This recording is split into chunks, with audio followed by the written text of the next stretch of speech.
Hola, creo que ahí ya me ven. Me escriben si me ven y si escuchan bien. Hola, creo que ya, Oh, por Dios, creo que hay creo retorno. que ya. Ya, ahí. Bueno, ya. Creo que sí. ¿Me escuchan? ¿Se ve bien? Ok, perfecto. Ya me dicen que sí. Saludos a todos. Bueno, vamos a hablar de Bolsonaro, que yo estoy muy contenta, como ya se habrán dado cuenta en mis redes sociales.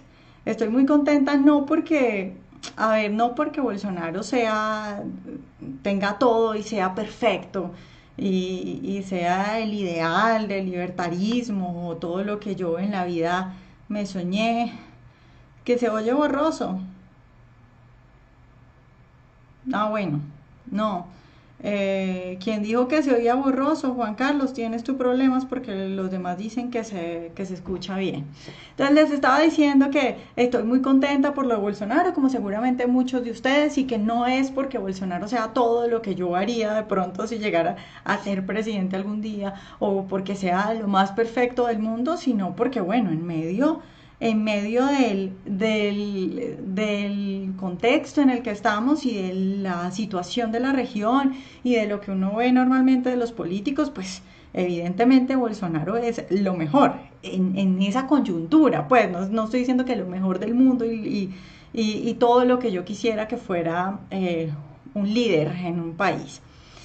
Después de eso, pues quisiera decir que hay una cosa muy importante en la que nos tenemos que fijar de la campaña de Bolsonaro, y es que Bolsonaro no gastó prácticamente nada en su campaña.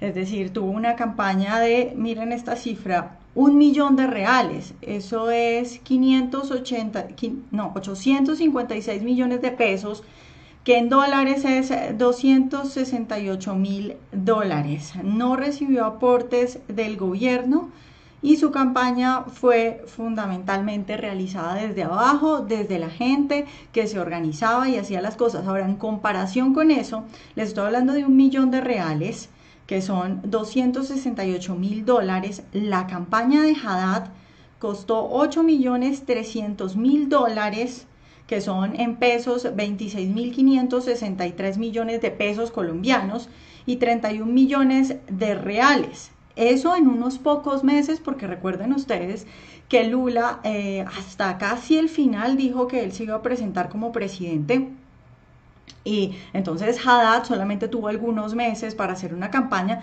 supremamente costosa, y bueno, los resultados todos los vimos. Son increíbles. Definitivamente Bolsonaro arrasó.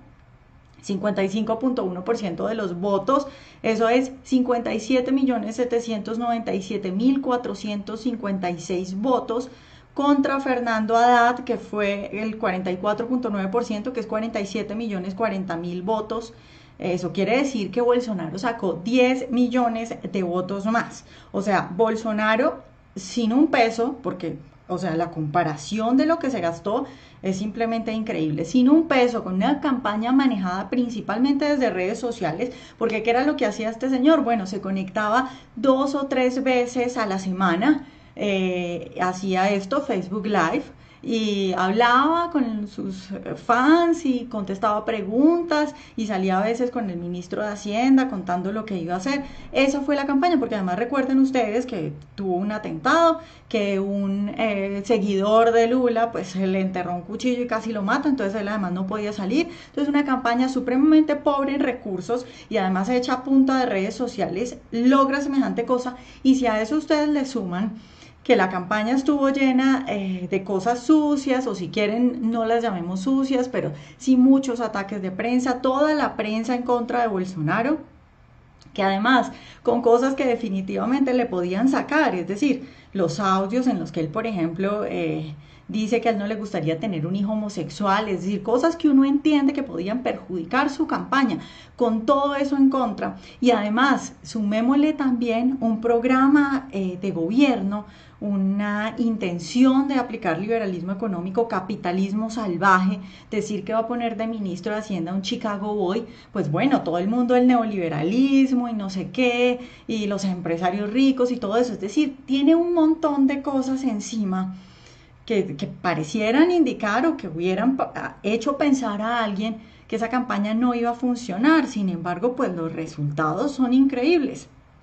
Hay que ver también no solo los resultados en materia global que ya estábamos hablando, sino también los resultados en las principales ciudades de Brasil, en las ciudades más grandes, por ejemplo en Sao Paulo, que tiene 12 millones de habitantes, el 60% de los votos fue para Bolsonaro. Luego está en Río, el 66% de los votos fue para Bolsonaro, con 6 millones de habitantes. En la capital también el 69.9% de los votos fue para Bolsonaro. Entonces, definitivamente una campaña que hubiera podido no funcionar y que muchos creerían que no iba a funcionar, pero pues una cosa increíble.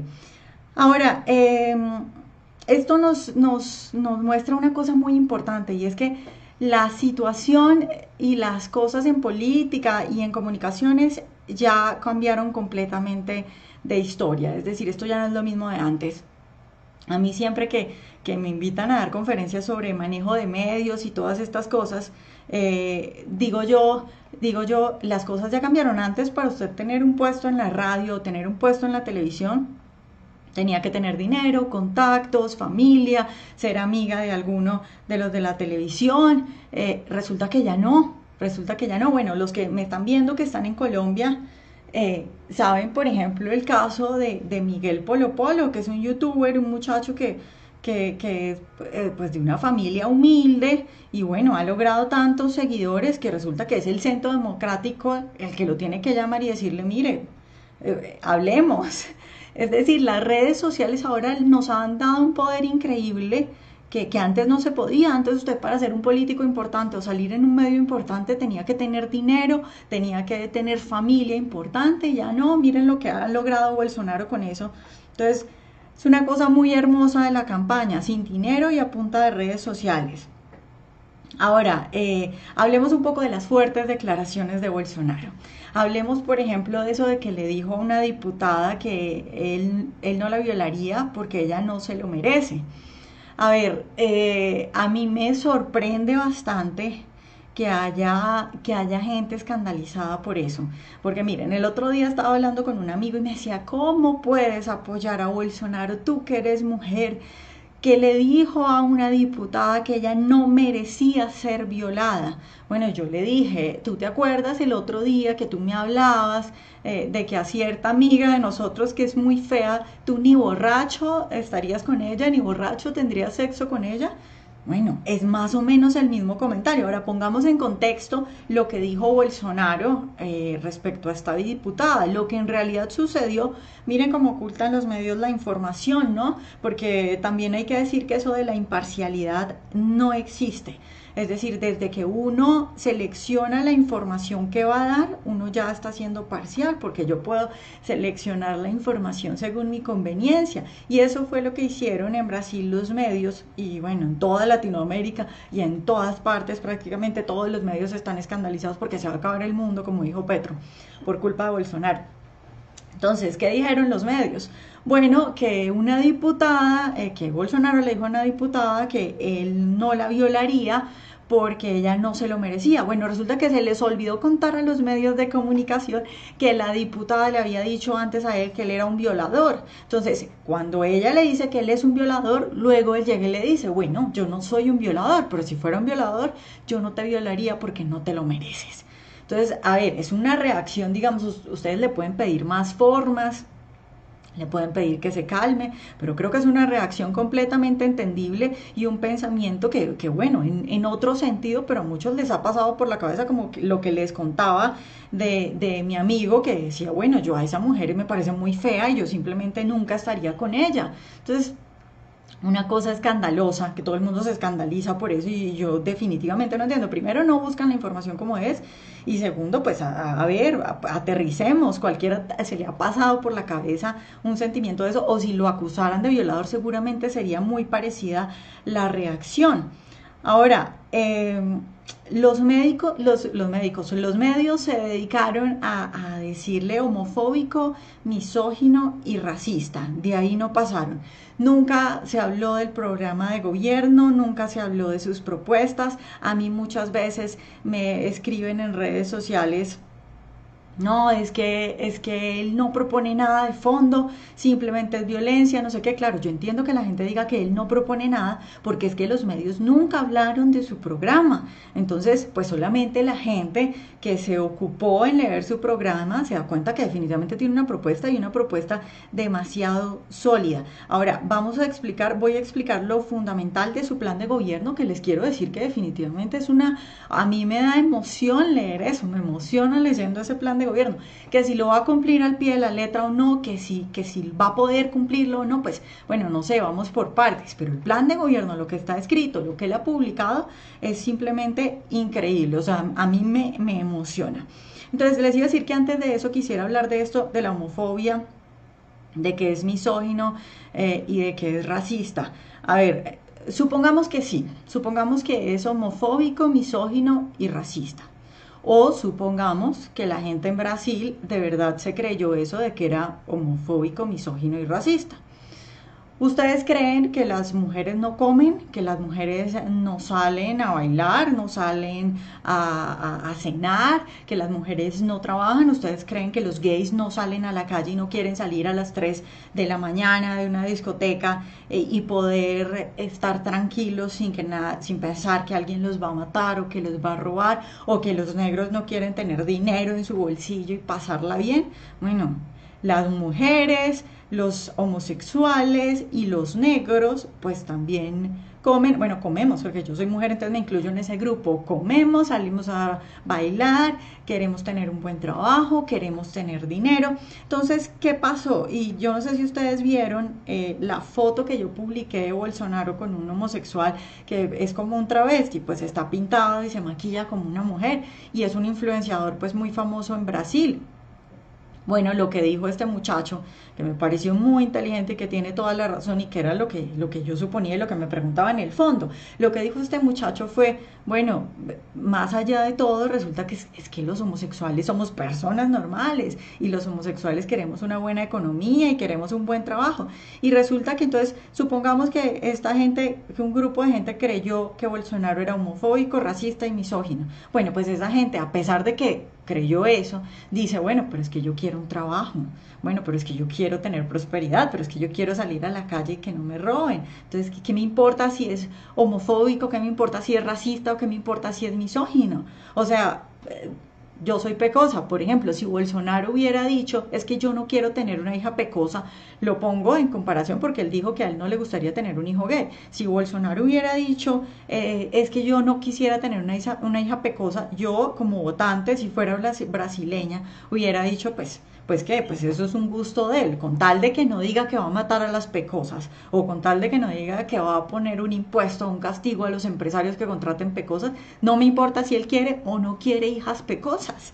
Yo lo que quiero es un presidente que lidere un país y que que haga unas reformas que permitan que haya prosperidad y que yo pueda tener dinero en mi bolsillo, que pueda seguir adelante, que pueda salir a la calle y que no me maten, que eran las propuestas fundamentales de él: economía, prosperidad y seguridad, y también acabar con la corrupción, por supuesto. Entonces todo esto se resume, esta lección que nos deja todo esto de homosexuales. Hace poco leí un artículo, no lo he podido volver a encontrar, lo busqué hace poco porque le hice una entrevista a un chico en Argentina que pronto van a ver en el podcast, muy buena, él es homosexual y hablaba también un poco de esto y de lo que decía Jaime Bailey. Yo no sé si ustedes vieron una entrevista en un programa de Jaime Bailey en el que él decía, es que votar por un homofóbico ni siquiera te hace homofóbico.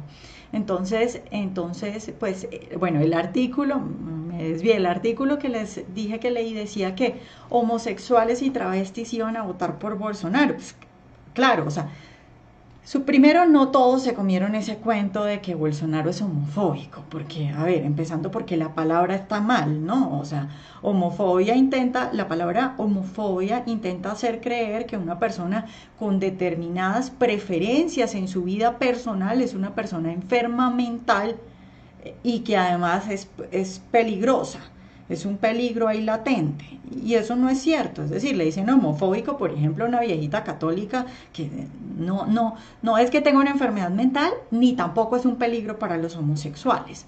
Pero entonces, lo que les quería decir es que, bueno, la mayoría de homosexuales, decía este artículo, que iban a votar por Bolsonaro porque bueno, quieren tener prosperidad, quieren poder tener un buen trabajo, quieren salir a la calle tranquilos, igual las mujeres, igual los negros, y muchos no se comieron ese cuento, y los que se comieron ese cuento pensaron eso, bueno, es que yo al fin y al cabo soy persona y mientras no me joda, que todo a donde quería llegar al fin y al cabo era no me joda. Todo se resume en yo no quiero que me joda. O sea, déjeme tranquilo. Si a usted no le gustan los homosexuales, está bien, pero no me vaya a joder. No le gustan las mujeres, le parece que las mujeres son menos que los hombres, está bien, pero no me joda. Entonces, incluso si usted cree, que yo no lo creo, yo no creo que él sea ni homofóbico, ni misógino, ni que sea racista.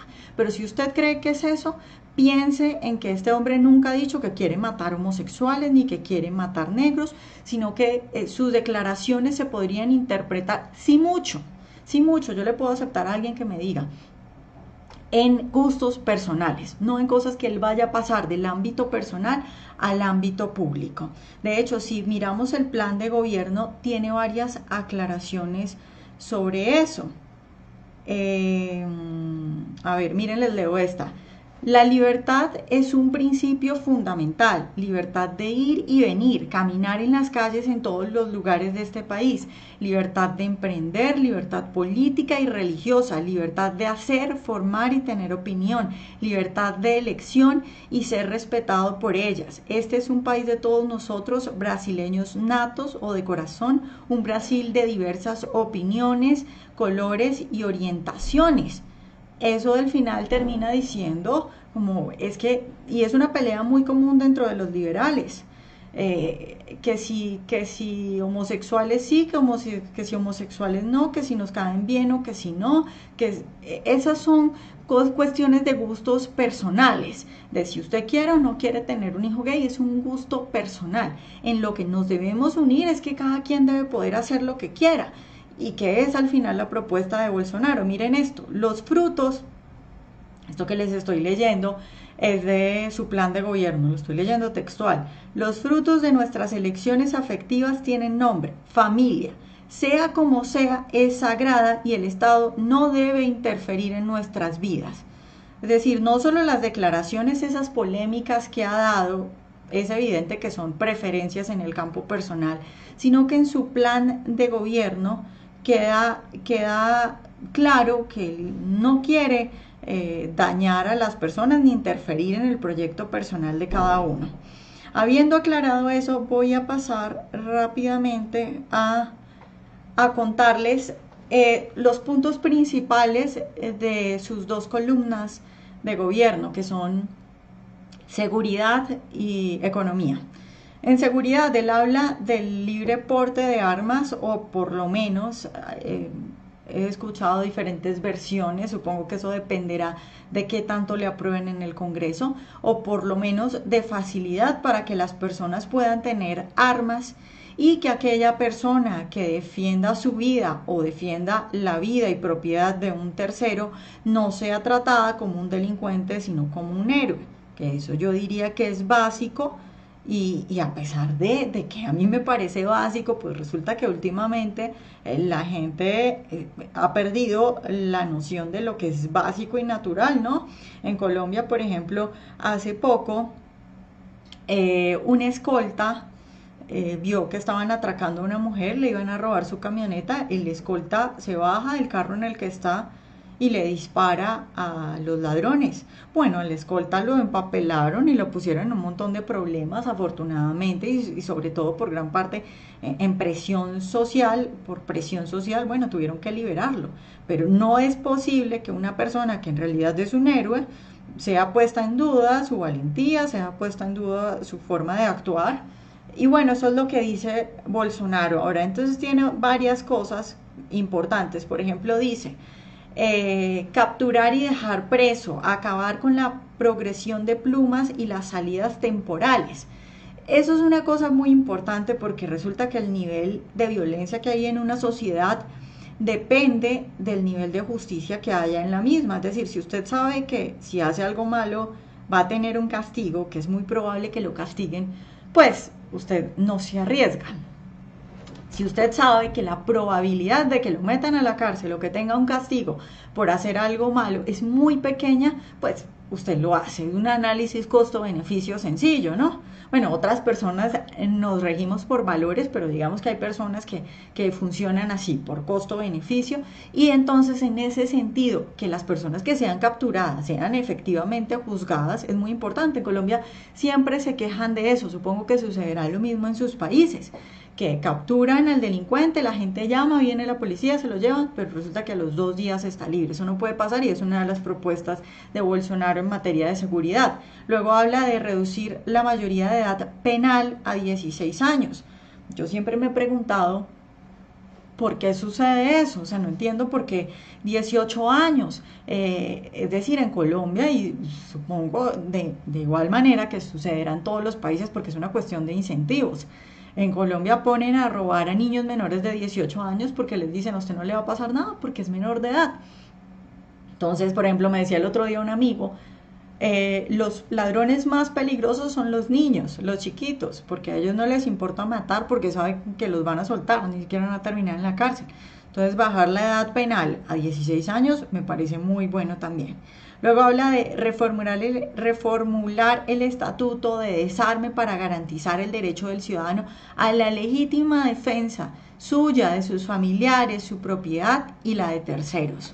Esto es muy importante, digamos que para los libertarios el tema de las armas es de las cosas tal vez más apasionantes que hay, porque es que la libertad tiene que ver con seguridad, es decir, uno no es libre, yo puedo salir en Colombia a las 3 de la mañana si quiero, es decir, nadie me va a detener, pero es peligroso si me meto en ciertos lugares. Entonces, ¿qué tan libre soy? Ahora, si lo llevamos, por ejemplo, a Venezuela, en Venezuela a mí me dicen que a las 6, o sea, cae el sol y ya las calles están vacías, porque es muy peligroso. ¿Qué tan libre es una persona en Venezuela en el sentido de que no puede ir a la esquina porque lo van a robar y que ni siquiera de día, que no pueden parar en un semáforo porque los van a robar? Entonces la seguridad es una parte fundamental de la libertad de una persona. Y las armas son importantes por varias cosas. Primero, porque en un país donde se permite el porte de armas fácilmente, los ladrones saben que la gente está armada y bueno, pues eso hace que les cueste trabajo atacar, que lo piensen varias veces y si nos vamos a niveles como por ejemplo los de Suiza, donde ustedes pueden ver las fotos de estas chicas súper lindas andando por la calle con unos fusiles colgados al hombro, pues bueno, ¿quién se va a atrever a atacar a estas chicas con el fusil al hombro cuando ustedes saben que lo va a disparar, que lo tiene, que lo sabe usar? También está ese ejemplo de hay un ladrón que tiene que elegir entre dos casas de cuál robar. En una dice, en esta casa, tiene un letrero afuera que dice, en esta casa no usamos armas. Y en la otra dice, tenemos armas y estamos dispuestos a defendernos. ¿A qué casa va a entrar el ladrón? Bueno, a la que dice, no usamos armas. Entonces, permitir abiertamente que la gente tenga armas y decir, todos tenemos armas, es muy importante para que los ladrones sepan que la gente probablemente está armada. Ahora, pero además el problema con eso de prohibir las armas es que ¿quiénes cumplen la ley? Bueno, pues los que somos buenos, ¿no? Los que somos buenos cumplimos la ley. Es decir, la gente que es decente, honesta, honrada y que no quiere matar, pues cumple la ley y no tiene armas, así quisiera. La mayoría, por supuesto, otros a veces violamos las normas, a veces violan las normas. Pero bueno, entonces quienes no les importa la restricción del porte de armas, en general son los bandidos, O sea, un bandido es tan sencillo como que un bandido, los que quieren regular el porte de armas tal vez piensan algo así como que un bandido dice, ay, iba a matar a alguien mañana o iba a robar tal casa armada, pero como prohibieron el porte de armas, entonces ya no voy a ir a matar o ya no voy a ir a robar. Son bandidos, no les importa, o sea, matan gente, no, y matar gente está castigado por la ley y a cárcel, no les importa, menos les va a importar que prohíban el porte de armas. Entonces no tiene ninguna lógica. Pues bueno. Es muy emocionante para mí que haya un presidente proponiendo esto. Ahora, por último, en materia de seguridad, él dice, policías necesitan estar seguros de que en el ejercicio de su actividad profesional serán protegidos por una retaguardia jurídica. Miren, no sé en qué medida esto se repita en sus países, pero en Colombia, donde mucha gente en el exterior no creería que la situación es tan grave, la situación respecto a esto, respecto a la retaguardia jurídica que pueden tener los policías y los militares, es terrible, es espeluznante. O sea, hace poco en la emisora en la que yo trabajo hubo una marcha de estudiantes, bueno, algunos serían estudiantes, pero la mayoría eran vándalos o estudiantes vándalos, no sé cómo se le llama eso, pero el caso es que estos chicos pintaron toda la fachada de la emisora en la que yo trabajo, es decir, estaban dañando la propiedad privada, tiraron piedras, fueron agresivos y habían policías, los policías estaban ahí con un bolillo y un escudo, pero no podían hacer nada. No podían hacer nada porque se meten en un problema donde estos policías se atrevan a atacar. Entonces, también estuvo hace poco, bueno, hace poco como un año será, el video de un militar que se enfrenta a unos campesinos. Esto era, querían erradicar unos cultivos de coca, los campesinos no querían dejar al militar pasar. Y bueno, el militar está armado con un fusil, sus compañeros atrás también están armados con un fusil y el campesino le pone un machete en el cuello. Evidentemente el militar tiene el fusil y sabe cómo usarlo. ¿Por qué no lo hizo? Bueno, por esto, por lo que dice Bolsonaro, no hay una retaguardia jurídica que le permita actuar y ejercer la fuerza. Es decir, en Estados Unidos, si un policía lo para y usted no hace lo que el policía le dice, el policía le dispara y la gente sabe que tiene que hacer caso.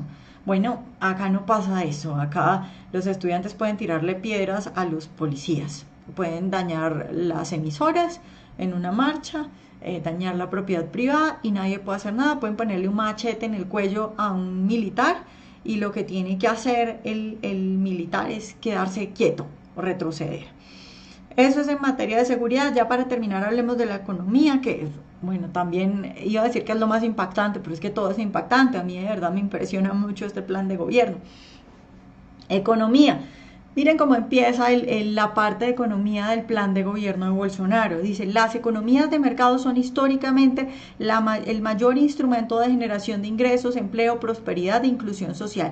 Gracias al liberalismo, miles de millones de personas se están salvando de la miseria en todo el mundo. A pesar de ello, Brasil nunca adoptó en su historia republicana los principios liberales, sino las ideas oscuras como el dirigismo que resultó en la inflación, la recesión, el desempleo y la corrupción. O sea, este señor está diciendo literalmente que él entiende que la clave es liberalismo económico, que él entiende que todo lo que se ha aplicado de ahí para atrás es tal vez con matices y algunos descansos de más capitalismo, pero no el liberalismo económico puro y duro. Y entiende que esa es la clave. Y relaciona perfectamente lo que todos los liberales sabemos, que los países con mayores libertades económicas son los países más prósperos.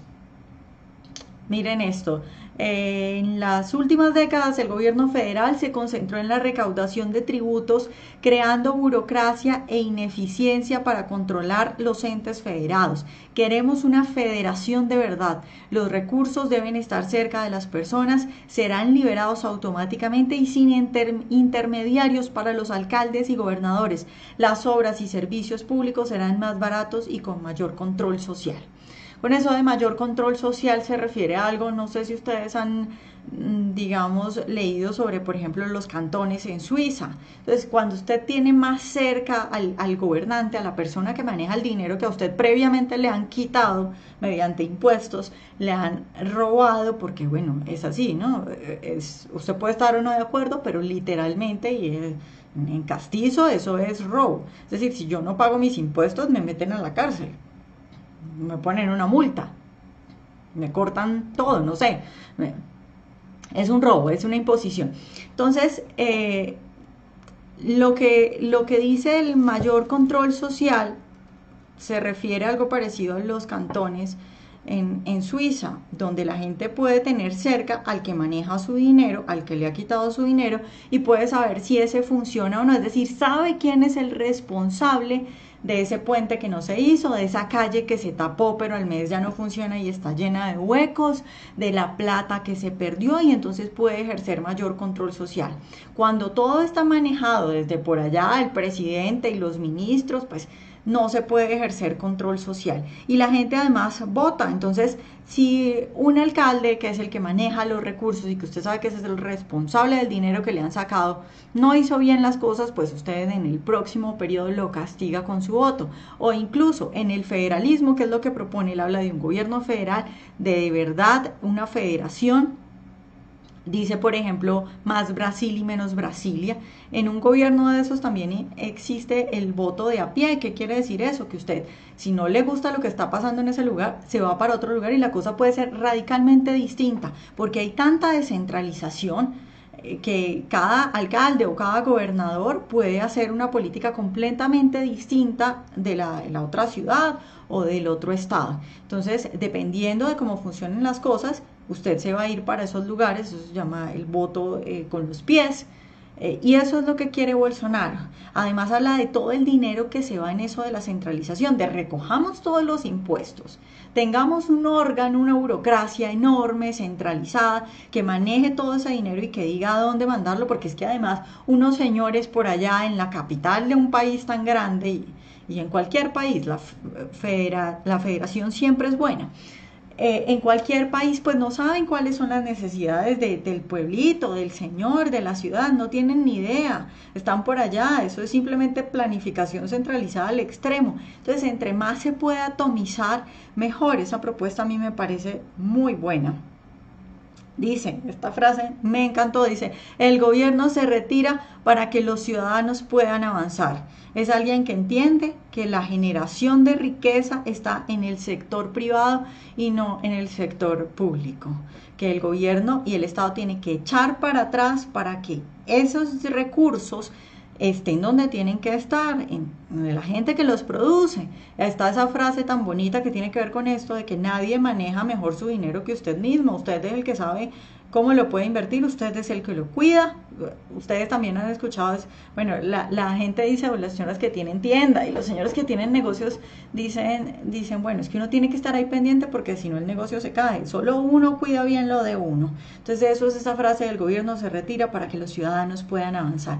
Él habla de disminuir trámites, lo tiene en una forma muy detallada. Yo subí un video que él tiene en mi Facebook, lo pueden buscar, en el que él habla de cuántos días se demora abrir una empresa en Brasil, cuánto dinero cuesta, cuántas vueltas tienen que hacer. Habla de otros países en los que se puede hacer en 2-3 días y que se puede hacer por internet. Todo eso lo tiene muy claro, y para mayores detalles vayan a mi Facebook y miren las propuestas detalladas de bajar la tramitología que hay en Brasil.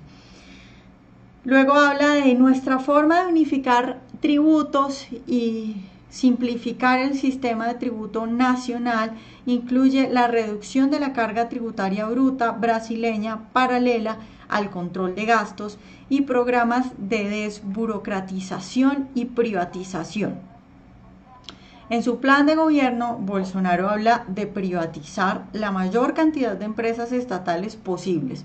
Es decir, y retomo lo que decía al principio, este señor con un plan de gobierno así, en el que textualmente dice que quiere privatizar lo que más pueda, logró esa votación. Habla de un programa para controlar los gastos, para reducir el gasto estatal.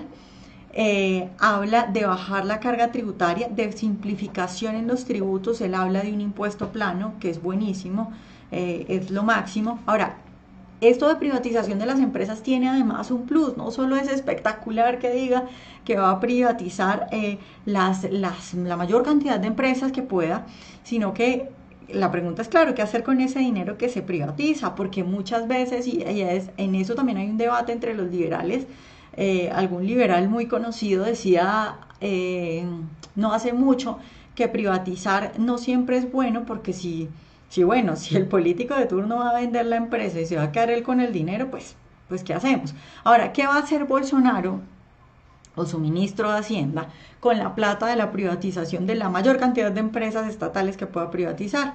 Bueno, él dice que la va a dedicar a pagar la deuda pública. Eso es genial, porque la deuda pública es algo que va a tener que pagar usted, que va a tener que pagar sus hijos, que van a tener que pagar sus nietos, como sea, con impuestos, con inflación o como sea. Entonces Bolsonaro dice, privatizamos estas empresas y con ese dinero pagamos la deuda pública. Eso es como si de verdad repartieran el dinero entre la gente. Ahora, tienen unas cuentas de la deuda pública de Brasil que son impresionantes, o sea, que uno le hace pensar, por Dios, ¿qué hicieron estos desgraciados de Dilma Rousseff y de Lula?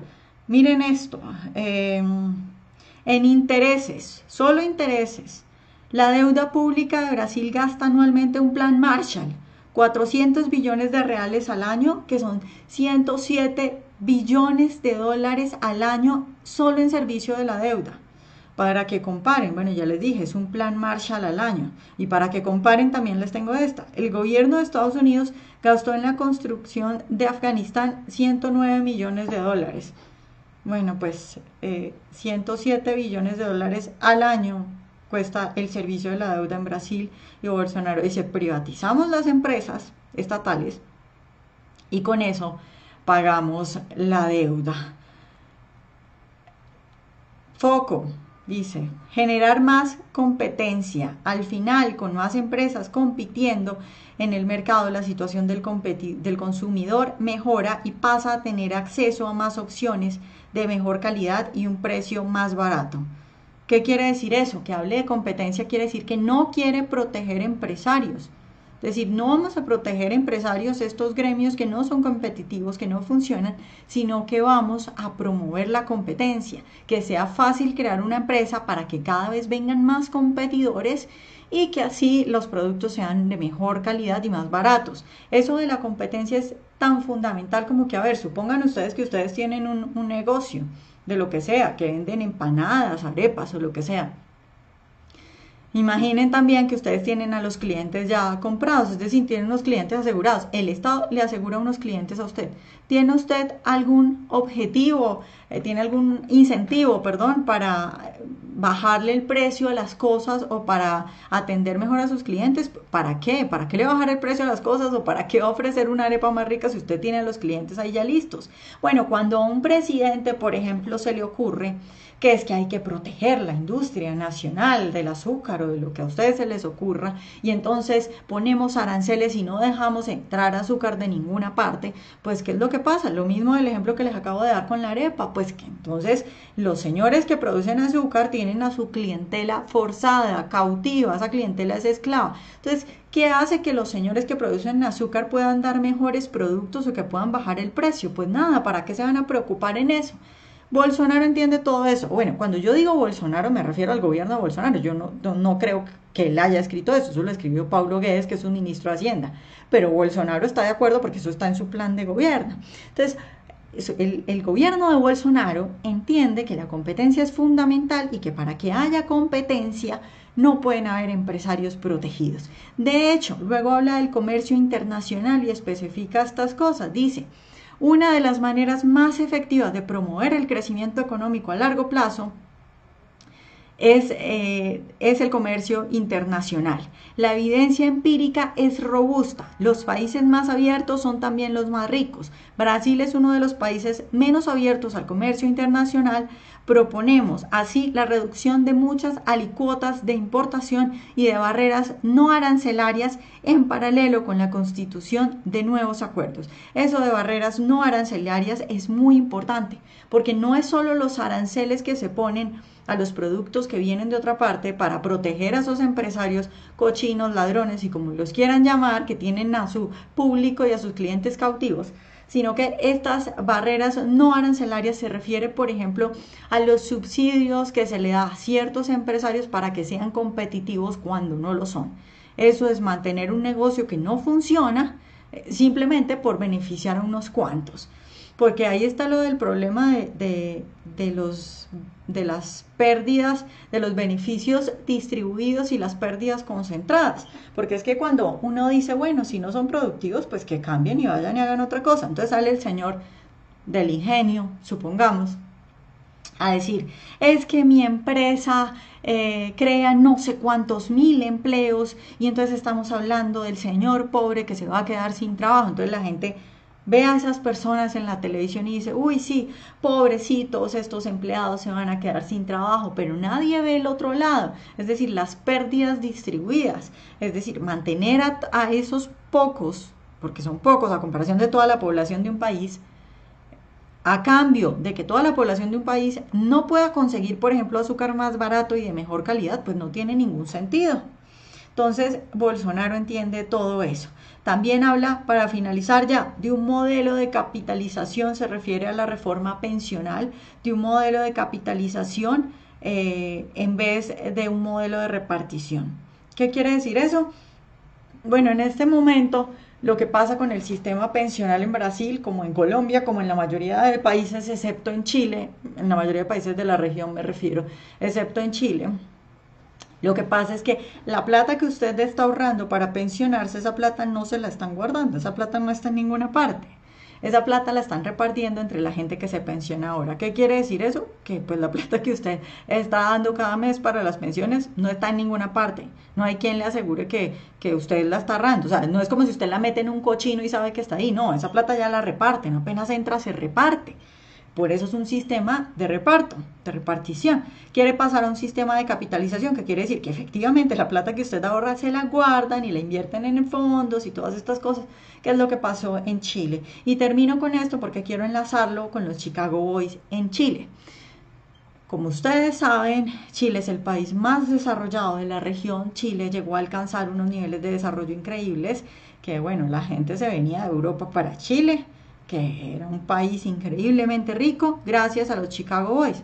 El señor Paulo Guedes, perdónenme que no les hablé al principio de él, Paulo Guedes, que es quien yo creo que escribió todas estas cosas en materia económica, que va a ser el ministro de Hacienda de Bolsonaro, es muy cercano a los Chicago Boys, tanto porque pues estudió en la Universidad de Chicago, como porque trabajó en Chile, como porque es amigo de ellos. Ha hablado de esto, de que el modelo pensional a seguir es el chileno, que es uno de los más exitosos del mundo entero. Entonces, si Bolsonaro llega a cumplir a cabalidad con este plan de gobierno, pues lo que vamos a ver es un país increíblemente rico, o sea, un experimento que se hizo en la época de Pinochet, pero yo diría que esto es incluso más, que esto va más allá, y mejor aún, porque es que no es una dictadura, no es que tuvieron que militarizar todo y hacer una dictadura para llevarlo a cabo, no. Tal vez más adelante, porque ahora ya estoy corta de tiempo, me tengo que ir, los invito. Ahora voy a estar en la W debatiendo con algún izquierdista acerca de Bolsonaro, pero entonces no puedo andar más en esto. Pero sí decirles que bueno, por todo esto Bolsonaro es increíble para lo que le pueda pasar a Brasil, porque va a demostrar cómo el capitalismo salvaje puede lograr un crecimiento y una economía supremamente próspera, pero no solo por eso, sino porque va a haber una especie de jalonamiento, es decir, si las cosas funcionan así, si este plan de gobierno se lleva a cabo en Brasil, lo que va a pasar es que la prosperidad va a empezar a crecer de una manera increíble, los resultados se van a notar y entonces la gente, por ejemplo acá en Colombia, que nos quedamos esperando a ver si Duque hace algo y deja de ser tan tibio, va a empezar a decir, queremos lo que está pasando en Brasil, queremos el capitalismo salvaje de Brasil. Están demostrando allá que funciona, eso es lo que queremos. Tenemos un hombre, Bolsonaro combina muchas cosas, es un hombre, algunos creen que es una debilidad que él no sepa de economía porque él abiertamente lo ha dicho. Yo nunca he dicho que Bolsonaro sabe mucho de economía, lo que he dicho es que entiende cuál es el punto clave. Entonces Bolsonaro en las entrevistas, cuando le preguntan algo muy específico, muy importante de economía, Él dice, mire, yo no sé, tengo que ir a preguntarle a Paulo Guedes, que es mi ministro de Hacienda. La gente cree que eso es una debilidad. Hoy alguien me escribió, porque posteé la foto de Bolsonaro, ustedes la vieron con un libro de Bastiat y otro de Mises, me escribió, ni se los habrá leído, seguro los tiene todavía en plástico. Supongamos que no se los ha leído. Eso también es bueno. La terciarización es buena, que si yo no sé algo, pues busco a un experto y le digo, haga usted eso, encárguese de eso. Lo importante es que Bolsonaro entienda cuál es la clave, cuál es el camino, hacia dónde se tiene que dirigir, y eso lo entiende perfecto, porque si no, no hubiera puesto a Paulo Guedes de ministro de Hacienda, porque es que vuelvo a todas las cosas en contra que uno creería que tiene su plan de gobierno. Este señor llegó y dijo, miren, pongo a Paulo Guedes, el Chicago Boy, el ultraneoliberal, el capitalista salvaje, de ministro de Hacienda, y aún así ganó. Es decir, ok, Bolsonaro no sabe todas estas cosas en detalle, pero sabe por dónde es y puso al que tiene que ser. Además, Bolsonaro es un tipo con carácter, y con carácter me refiero no a que va a matar ni homosexuales ni socialistas, nada de eso va a pasar. Me refiero a que es un tipo que no es derecha vergonzante, es tal vez el único, bueno, podríamos hablar también de José Antonio Kast en Chile, que ojalá sea el nuevo presidente de Chile, pero Bolsonaro es en este momento casi que la única figura que no es de derecha vergonzante. Dice, soy de derecha, expresa sus gustos tranquilamente, entonces es un tipo que no le da miedo, y siendo sincero, diciendo todas estas cosas en la cara, con un plan de gobierno así, logró lo que logró. Entonces, pues no creo que, espero y no creo que Bolsonaro se vaya a echar para atrás y que vaya a limitar las cosas con el ministro de Hacienda. Creo que le va a dar, por algo lo puso ahí, por algo puso todas estas cosas en su plan de gobierno. Es decir, yo no pongo algo en mi plan de gobierno y una vez que llego a la presidencia lo cambia. La otra cosa es lo del Congreso, que bueno, ya luego hablaremos de eso, pero bueno, tengo que ir cerrando. Eso es, creo que lo más importante. Voy a leer a ver si alguno tiene alguna pregunta, a contestar alguna pregunta rápida.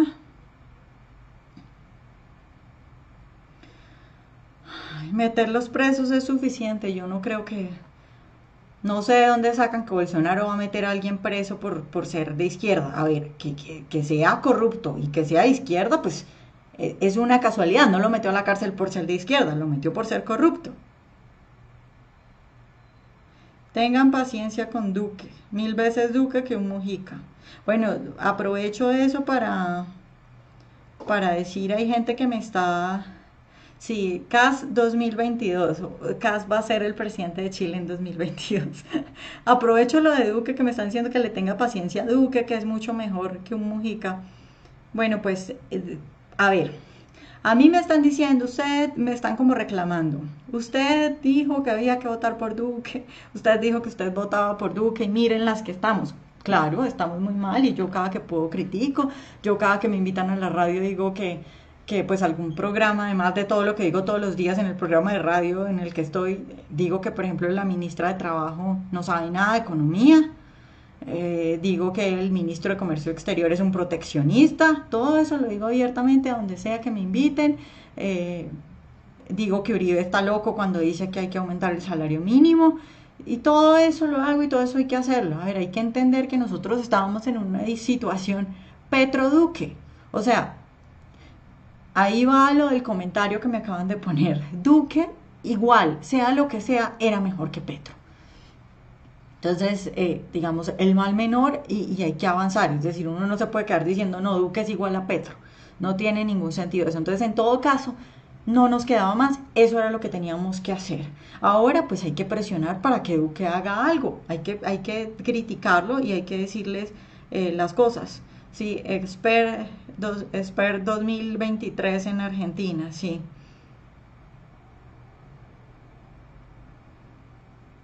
Miren, acá me están hablando de la empresa, de la prensa. ¿Por qué la prensa está tan obsesionada? Miren, eso de la prensa, eso de la prensa es un problema ya menor, por lo que les decía ahora.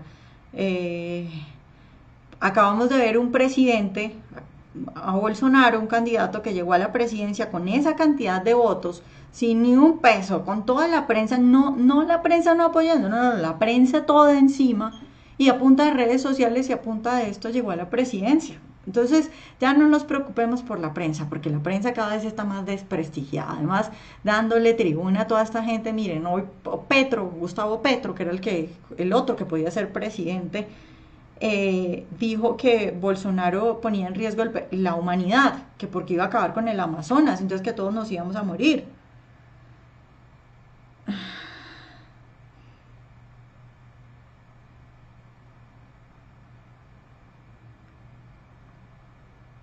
Miren, acá me están, ¿para qué dijo que votara por Duque si los que leímos los planes de gobierno nos dimos cuenta que era un error? Miren, el plan de gobierno de Duque no le llegaba ni a los talones a esto, eso es evidente, pero el plan de gobierno de Duque, a ver, hay que reconocerle que el Centro Democrático sí habla y sí puso en el ambiente público, hay que bajar impuestos, el Estado tiene que retroceder, digamos, un discurso muy liviano, pero que entendía algo de liberalismo.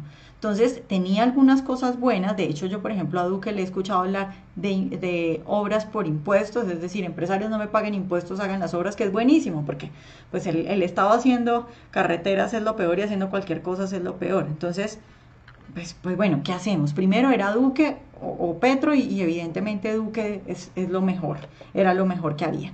Que resultó más tibio de lo que yo esperaba. Bueno, resultó más tibio de lo que yo esperaba. ¿A qué nos queda ahora? Bueno, empezar a criticarlo, empezar a tratar de llamar su atención a través de redes sociales, que como les digo, se puede. Cierro con esto. ¿Qué impacto puede tener en la región lo de Bolsonaro?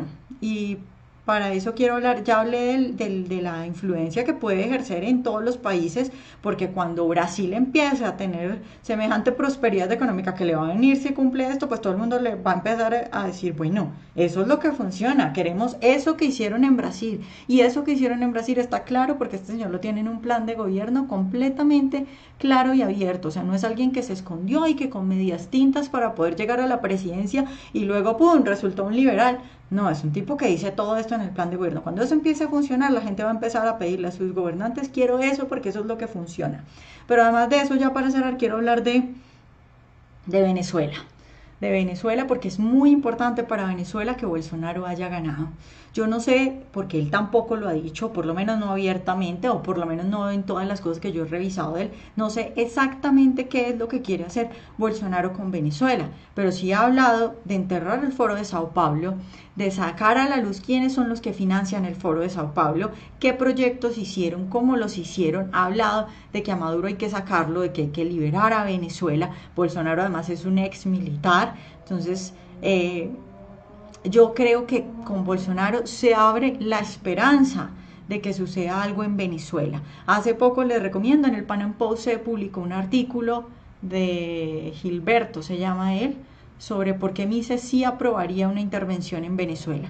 Si ustedes me preguntan a mí qué es lo que yo creería que funcionaría en Venezuela, yo creería que sería un alzamiento iniciado desde militares venezolanos, pero apoyado por varios países de la región, en donde debería estar Colombia. Duque tiene que hacer eso porque Colombia es el principal país que se ve afectado con lo que ocurre en Venezuela. Debería estar Brasil con este liderazgo increíble de Bolsonaro, que es un tipo que despierta fans, que despierta pasión, que es convincente a la hora de hablar, que no tiene miedo. Y bueno, también por supuesto con apoyo de Estados Unidos, que les den armas, que les den capacitación.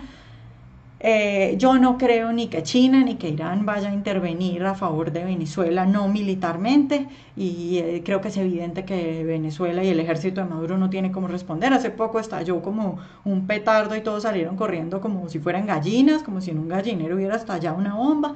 Entonces, creo que lo que se puede venir para Venezuela es muy importante, tanto desde lo mínimo que podría hacer Bolsonaro presionando para que aíslen completamente a Maduro y diciéndole cosas y militarizando la frontera y volviéndolo obsesivo porque este tipo en cualquier momento viene y me ataca. Incluso ya Maduro sacó un comunicado diciendo que él quería el diálogo y no sé qué cosas, que a mí me pareció muy gracioso, me pareció que está asustado, como desde que Bolsonaro salga y diga, bueno, vamos a intervenir militarmente apoyando a militares venezolanos, que debería ser lo ideal.